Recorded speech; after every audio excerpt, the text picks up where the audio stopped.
नमस्कार साथियों, स्वागत है आप सभी का भामू ज्ञानशाला के यूट्यूब चैनल पर। तो हमारी जो क्लासें चल रही हैं वो राजस्थान भाषा व बोलियों की क्लासें हैं, वो चल रही हैं, जिसके अंदर एक क्लास है वो हमारी हो चुकी है। वो क्लास आपको देखनी है तो यहाँ कोने पे आपको लिंक मिल जाएगा, तो वो क्लास आप जाके देख सकते हैं। तो अगर आप इस चैनल पर नए हैं तो आपसे रिक्वेस्ट है कि आप इस चैनल को सब्सक्राइब कर लें और वीडियो को लाइक कर दें और बेल आइकन को भी प्रेस कर लेना। क्लास है वो सुबह 10 बजे 10 AM पर मिलती है और क्लास है वो सोमवार, मंगलवार और बुधवार 3 दिन मिलती है। बाकी 4 दिन वीक में ऑफ रहता है, ताकि आप लोग हैं वो पीछे की क्लासें भी रिवाइज कर सकें और कोई बुक पढ़ना चाहता है तो वो बुक भी पढ़ सके। और मेरी क्लासें हैं वो मैं कोशिश करता हूँ कि छोटी क्लासें और मटेरियल उसके अंदर ज़्यादा से ज़्यादा हो, ताकि आपको पढ़ने में दिक्कत है वो ना हो और आप ज़्यादा से ज़्यादा सिलेबस है वो कवर कर पाएँ। चलिए, आज की क्लास है जिसके अंदर हम राजस्थानी भाषा व बोलियां हैं वो पढ़ना कंटिन्यू करते हैं। और इसके अंदर आज हम पढ़ेंगे सीताराम लालस। तो जो सीताराम लालस है वो एक तरह से जैसे हमारे व्याकरण होता है हिंदी के अंदर, ठीक उसी तरह राजस्थानी भाषा के अंदर भी व्याकरण होता है। जो शब्दकोश है भी, कौन सा शब्द का क्या अर्थ है क्या नहीं है, तो उनसे रिलेटेड जो शब्दकोश तैयार किया था तो वो सीताराम लालस के द्वारा तैयार किया गया था। तो ये पॉइंट है वो मैं लिख देता हूँ, क्योंकि हम नोट्स पैटर्न के आधार पर पढ़ रहे हैं। ये पीडीएफ है, ये भी आपको टेलीग्राम पर मिल जाएगी। टेलीग्राम चैनल है वो आपको, आप चैनल ओपन करेंगे तो ऊपर है उसका लिंक है वो मिल जाएगा। तो वो भी पीडीएफ है वो आपको वहाँ मिल जाएगी। तो चलिए हम यहाँ से कंटिन्यू करते हैं कि इन्होंने, किन्होंने, सीताराम लालस ने राजस्थानी भाषा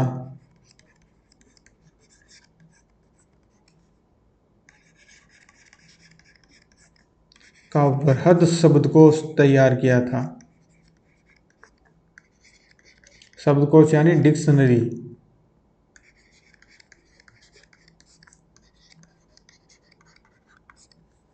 शब्दकोश तैयार किया। बाकी आप साथ के साथ नोट्स बनाना चाहते हैं तो वो भी बना सकते हैं, इसमें ज़्यादा परेशानी नहीं होगी, क्योंकि जैसे जैसे मैं बता रहा हूँ वैसे वैसे आप है वो भी लिख सकते हैं। और उसके बाद में इन्हें पद्मश्री भी मिला हुआ है। तो 1977 में पद्मश्री से सम्मानित।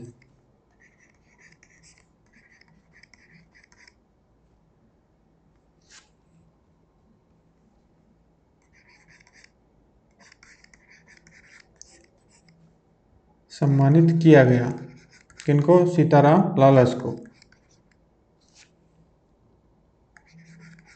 ये भी पॉइंट है वो ध्यान में रखने वाला है।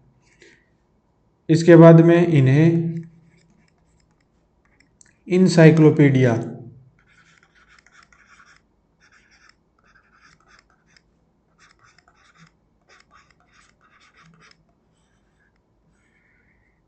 इंसाइक्लोपीडिया ऑफ ब्रिटेनिका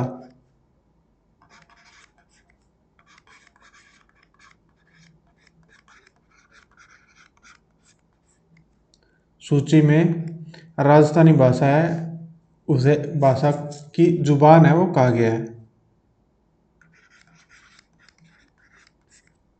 सूची में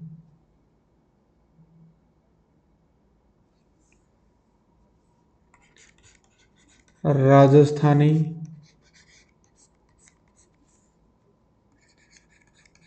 भाषा की जुबान कहा गया।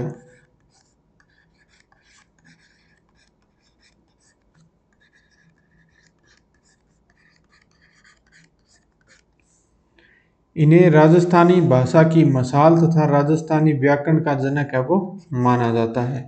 किन्हें? सीताराम लालस को। इन्हें राजस्थानी भाषा की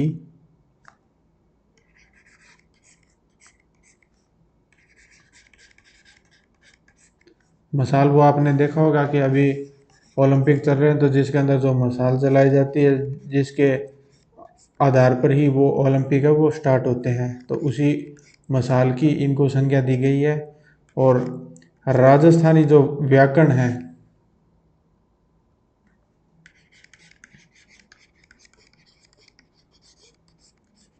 राजस्थानी व्याकरण का जनक माना जाता है।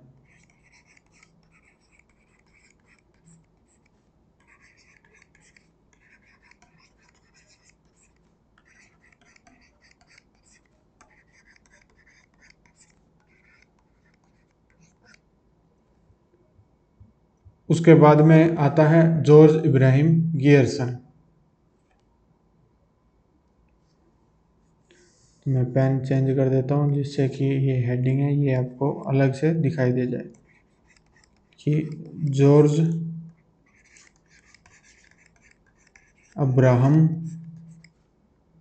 गियर्सन।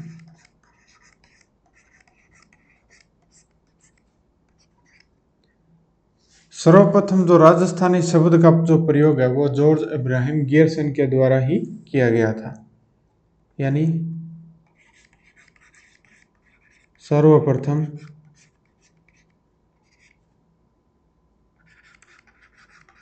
राजस्थानी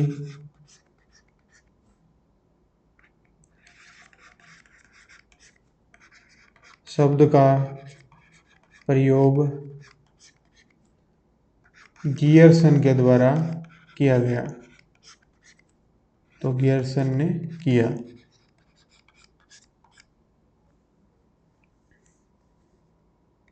अब अगर हम आगे बात करें तो राजस्थानी भाषा की का जो पहली बार वर्गीकरण है वो भी जॉर्ज इब्राहिम गियर्सन ने ही किया था। यानी राजस्थानी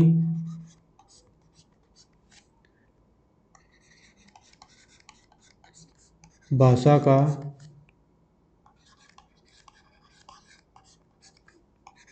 पहली बार वर्गीकरण 1907 और 8 में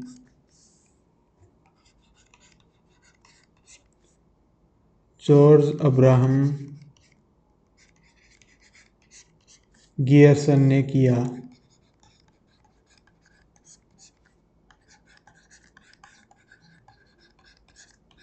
अब हम बात करें तो इनकी जो प्रमुख रचनाएं हैं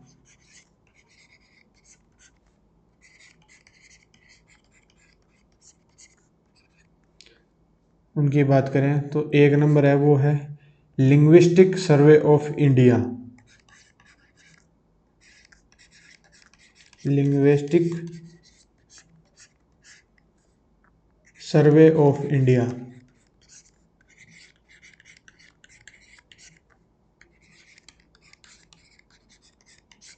ये इनकी रचना है जॉर्ज इब्राहिम गियर्सन की। अगर अब इसके अंदर बात करें तो कुल है इसके अंदर 21 खंड है। यानी जो भाग है वो 21 है। इस पुस्तक में भारत की 179 जो भाषाएं हैं उनका तथा 544 बोलियों का वर्णन है। यानी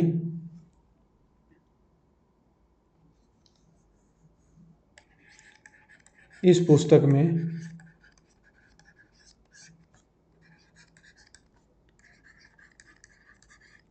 भारत की 179 भाषाओं तथा 544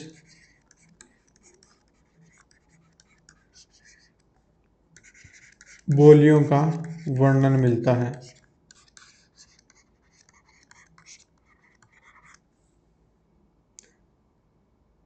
और ये जो पुस्तक है पुस्तक के 9वें खंड में राजस्थानी भाषा का वर्णन है वो मिलता है।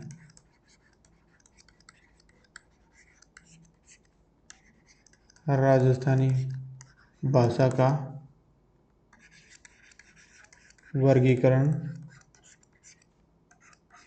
किया गया। ये तो हमने पढ़ा जॉर्ज इब्राहिम गियर्सन के बारे में। उसके बाद में जो महत्वपूर्ण जो आते हैं वो आते हैं एलपी टेसीटोरी।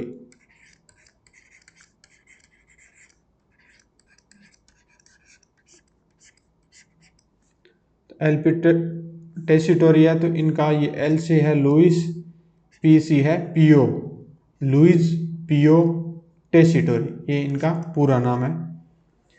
अब इनके बारे में बात करें तो इनका जो जन्म है वो, ये विदेशी हैं तो इनका जन्म है वो इटली में हुआ है।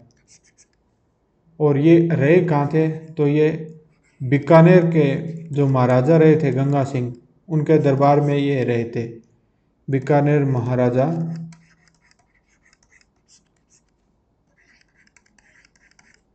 गंगा सिंह के दरबार में रहे।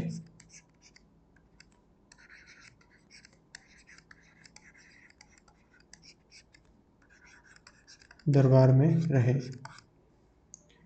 इन्होंने राजस्थानी भाषा है उसको दो भागों में विभाजित किया था। तो एक नंबर है वो होगी पूर्वी राजस्थानी, और दो नंबर होगी पश्चिमी राजस्थानी।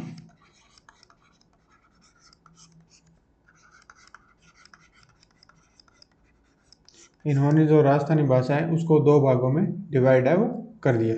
तो चलिए अब हम आगे चलते हैं। अब हम इनके बारे में आगे बात करें तो इन्होंने जो राजस्थान के जो प्रमुख ग्रंथ हुए हैं, जो पृथ्वीराज राठौड़ के द्वारा लिखा गया ग्रंथ है, पृथ्वीराज राठौड़ का जो द्वारा जो लिखा गया ग्रंथ है वेली किशन रुक्मणीरी।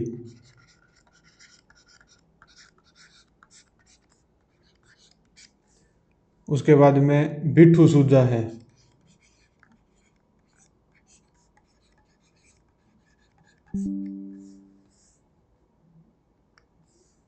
बिट्ठू सुजा के द्वारा जो लिखा गया है राव जेठ सिरो छंद।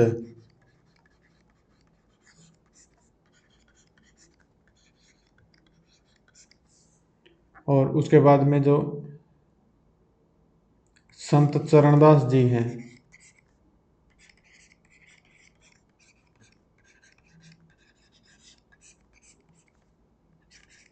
उनके द्वारा लिखा गया है नासकेत। तो इन ग्रंथों का जो संपादन है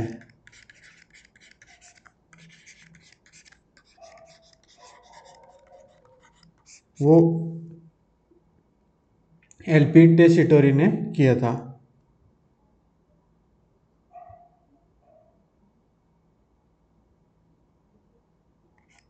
संपादन किया था। और जो कालीबंगा हमारी सभ्यता है तो उसकी जो सर्वप्रथम जानकारी है वो भी टेसिटोरी ने ही दी थी। यानी कालीबंगा सभ्यता की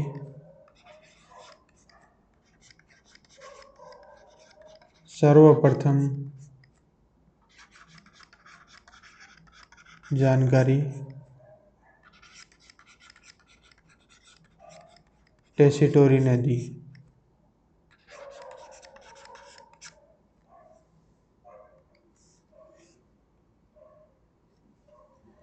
उसके बाद में टेसिटोरी है उसका निधन हो गया था। तो जो टेसिटोरी है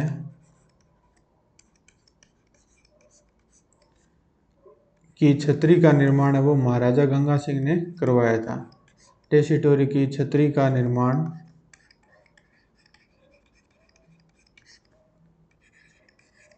बीकानेर में महाराजा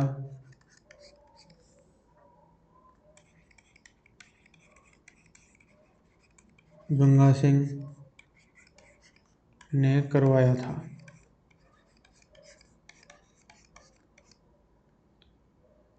उसके बाद में अब हम जो हमारी अब तक जो हमने पढ़ा था वो तो इनके बारे में जो सामान्य जानकारी थी उनसे रिलेटेड पढ़ा था।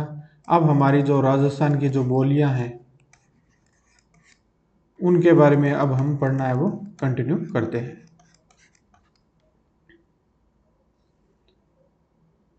1961 की जनगणना के अनुसार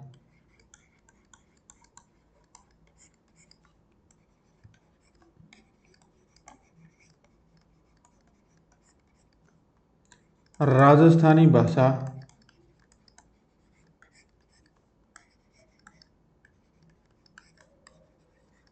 राजस्थानी भाषा की कुल है वो 73 बोलियां हैं।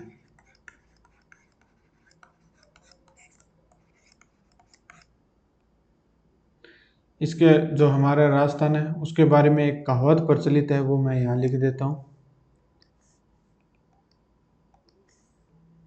कि 5 कोस में पानी,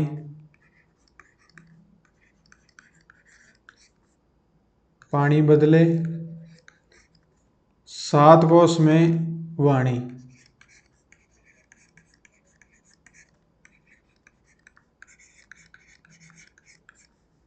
ये कहावत क्यों है कि आप ये देखिए कि 1961 की जनगणना हुई तो उसके अंदर जो राजस्थानी भाषा है उसके अंदर 73 बोलियां थी। यानी हम राजस्थान है वो कितना है जिसके अंदर इतनी बोलियां, यानी एक देश के अंदर हम देखें तो एक देश की एक भाषा होती है, मैक्सिमम दो मान लीजिए, और हमारे अकेले राजस्थान के अंदर 73 बोलियां हैं।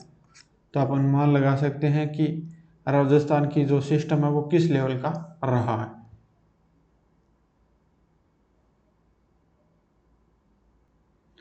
और कल की क्लास से हम है वो हमारी जो बोलियां हैं जिनके अंदर मारवाड़ी बोली है, मारवाड़ी के बाद मेवाड़ी बोली है, हाड़ौती है, मारवाड़ी है, उनकी जो उपबोलियां हैं जिनमें बागड़ी बोली है, लोहाद बोली है, थली बोली है, गोडवाड़ी बोली है, और शेखावाटी बोली है, कुबड़ी बोली है, देवड़ावाटी बोली है, नाड़िया बोली है, घाटी बोली है, ढटकी बोली है।